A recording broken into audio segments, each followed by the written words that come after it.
Okay, good day guys. This is a revision lesson on mathematics level 4. So this is a very simple example that we want to solve. So the easy way to start is to count the number of terms that are in here. So we say there are 5 terms. So that means this is my integral sign. I will write it 5 times. So that is number 1, number 2, number 3, number 4, and number 5. Then I transfer the terms there, making sure that the constant goes outside.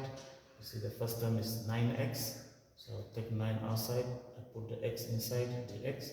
You see dx is in bracket like the integral sign, so it belongs to everything inside, followed by the positive sign.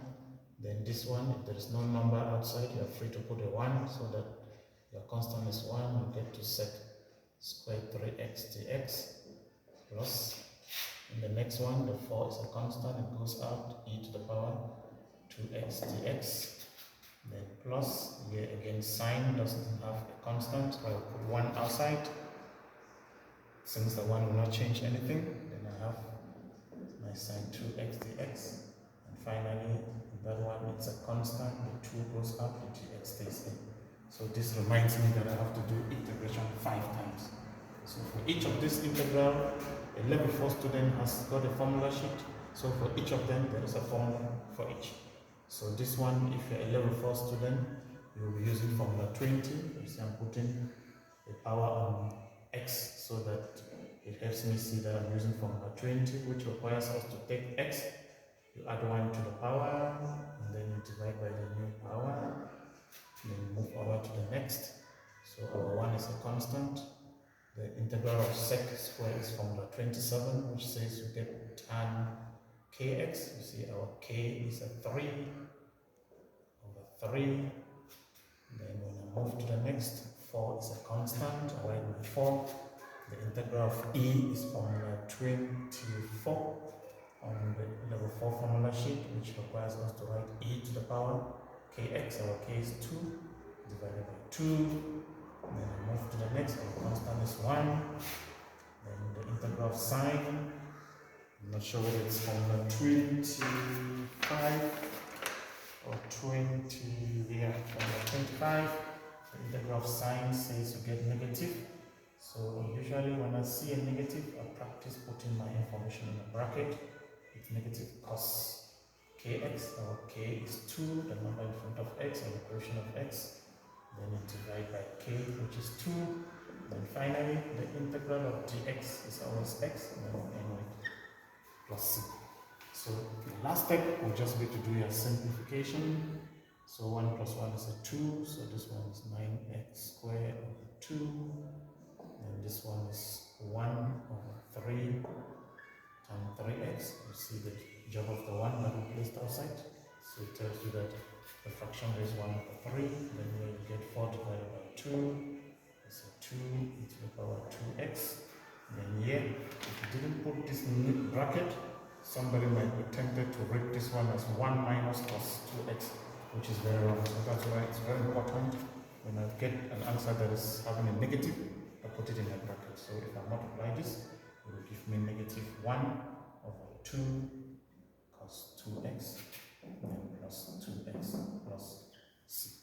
So that is the end of our first exercise. Simple and straightforward to take you straight to the formula and we move on. So now go to the next one, the second one now.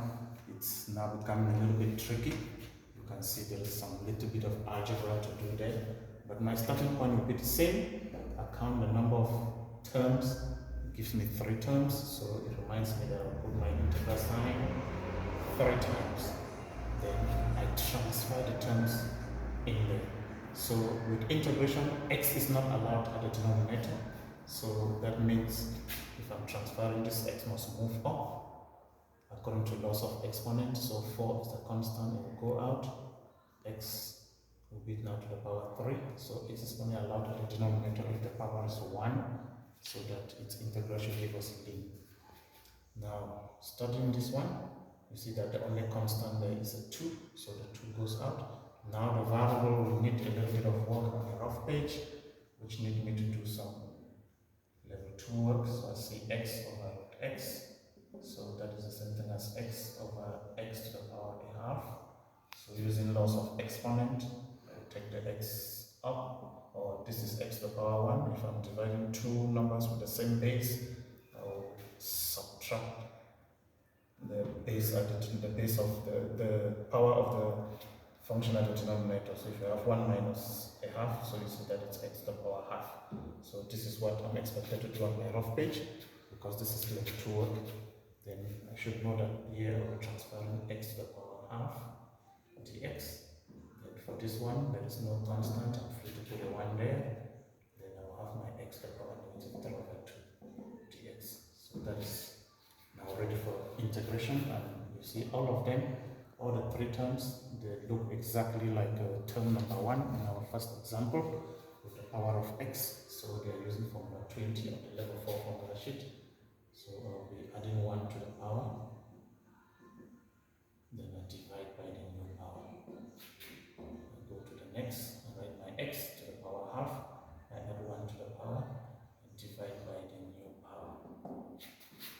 Then the last one, I have my x to the power negative 3 over 2 plus 1, and divide by the new power, which is negative 3 over 2 plus 1 plus.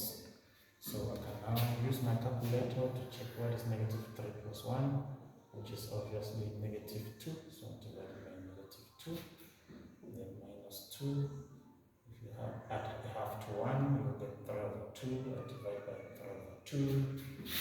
Then the last one, you get your x to the power 1 minus 3 over 2 will be negative 1 over 2. I divide by negative 1 over 2, then plus c. So that is my rough page. So once I put it like this, I can now use my calculator to divide the constant. 4 divided by negative 2 is obvious, that is negative 2. Then we are not allowed to leave answers with negative exponent, so it will go back to the denominator. You see the original problem, the x was at the denominator, so the answer should get the x at the same position. So we must return it so that it becomes x to the power 2. Then here, this is the job of the calculator. You don't need to stress yourself. You just take your calculator, you put 2 divided by 3 over 2. So I'm seeing that my answer will be 4 over 3. You can use a calculator to confirm that. So our x here, the power is positive, so it's not going down. So I'll have to write an insert form. When I'm writing insert form, I put my square root sign. Then the power at the numerator follows x inside, denominator outside. So whenever it's a 2 outside, you just leave it like that. Then when I come here, you remember there was a 1 outside, so that it will help you know exactly what the constant is here. Just go to my calculator, I take 1 divided by negative 2, negative and half, sorry, and give you negative 2. Now you see your x, the power is negative, so it must go down to the denominator, and a half is the same thing as the square root.